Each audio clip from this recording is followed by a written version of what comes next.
नमस्ते। एक senior crime reporter के तौर पर आज मैं अपनी डायरी का एक ऐसा पन्ना आपके सामने खोलने जा रहा हूं जिसमें पिछले कुछ सालों का सबसे उलझा हुआ केस दर्ज है। जी हां, हम बात कर रहे हैं सुनंदा पुष्कर केस की। एक ऐसा मामला जिसका इन्वेस्टिगेशन पूरे 8 साल चला। चलिए आज इस पूरी गुत्थी को, इसके हर एक सबूत को मिलकर बारीकी से समझते हैं। इस केस को पूरी तरह से और निष्पक्ष होकर समझने के लिए हम इन 6 अहम हिस्सों पर बात करेंगे। रूम 345 की डिस्कवरी, आईपीएल कोची कनेक्शन, वो मशहूर ट्विटर विवाद, ग्लोबल फोरेंसिक जांच, साइकोलॉजिकल ऑटोप्सी और आखिर में कोर्ट का डिस्चार्ज और पुलिस की अपील। तो चलिए बिना किसी देरी के शुरू करते हैं। Section 1, the room 345 discovery, a tragic night at the Leela palace. 17 जनवरी 2014 की वो रात जब एक जानी मानी बिजनेसवुमन नई दिल्ली के एक लग्जरी होटल में मृत पाई गईं। अगर हम इस केस के सफर पर नजर डालें तो ये कोई रातों रात हुआ हादसा नहीं था। 2010 में शशि थरूर और सुनंदा पुष्कर की शादी से लेकर, जो कि दोनों की ही तीसरी शादी थी, जनवरी 2014 की उस मनहूस रात तक। फिर 2018 में आई पुलिस की चार्जशीट, 2021 में कोर्ट से मिला डिस्चार्ज और दिसंबर 2022 में दिल्ली पुलिस की वो अपील जिसने इस केस को आज भी जिंदा रखा हुआ है। ये पूरी टाइमलाइन एक बेहद लंबी और थका देने वाली कानूनी लड़ाई का नक्शा है। अब शुरुआती क्राइम सीन की डिटेल सुनकर आप भी थोड़ा हैरान रह जाएंगे।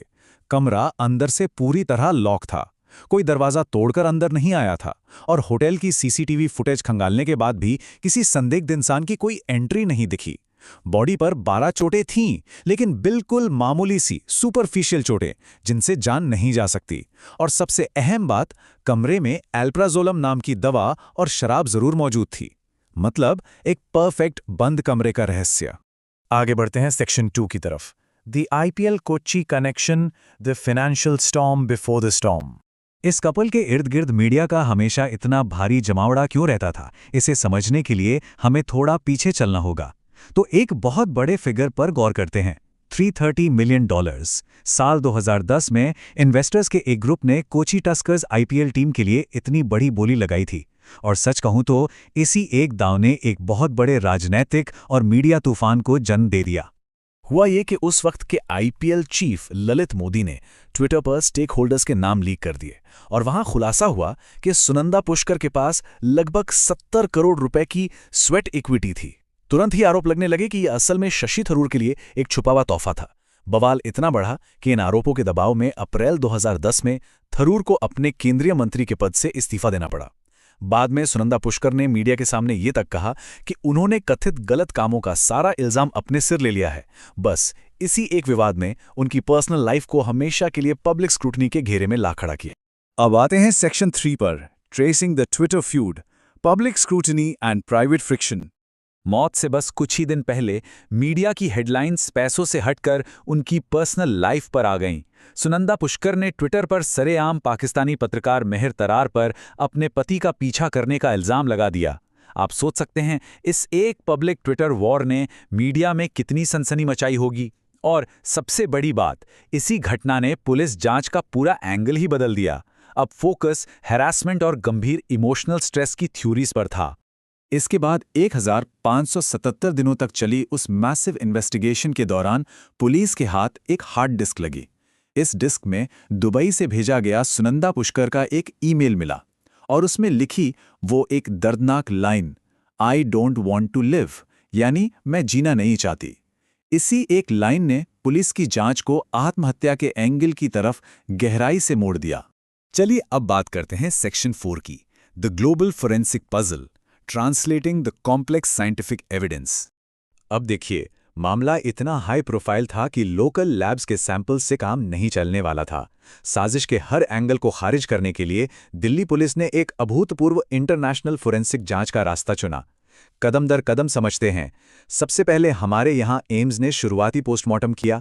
फिर रेडियो एक्टिव जहर के शक को पूरी तरह दूर करने के लिए अमेरिका की FBI ने विसरा टेस्ट किया, जिसमें पूरे 9 महीने लग गए। और तो और डिलीट किए गए ब्लैकबेरी चैट्स को वापस लाने के लिए सीधा कनाडा के न्याय विभाग से मदद मांगी गई। तो इतनी बड़ी ग्लोबल इन्वेस्टिगेशन का नतीजा क्या निकला? अगर हम इन सारी रिपोर्ट्स का सार निकालें तो टॉक्सिकोलॉजी रिपोर्ट में एल्प्राजोलम दवा और शराब की पुष्टि हुई। बाहरी ऑटोप्सी में वही 12 मामूली चोटें जो जानलेवा नहीं थीं। अंदरूनी ऑटोप्सी में दिल या किसी और अंग में कोई चोट नहीं मिली। मतलब तमाम इंटरनेशनल एक्सपर्ट्स का फाइनल कंक्लूजन एकदम साफ था। ये ड्रग ओवरडोज की वजह से हुई एक अप्राकृतिक मौत थी। इसमें हत्या का कोई भी सबूत नहीं था। इसके बाद पुलिस ने जो कदम उठाया वो हमारे सेक्शन 5 का हिस्सा है, the psychological autopsy, analysing the mindset.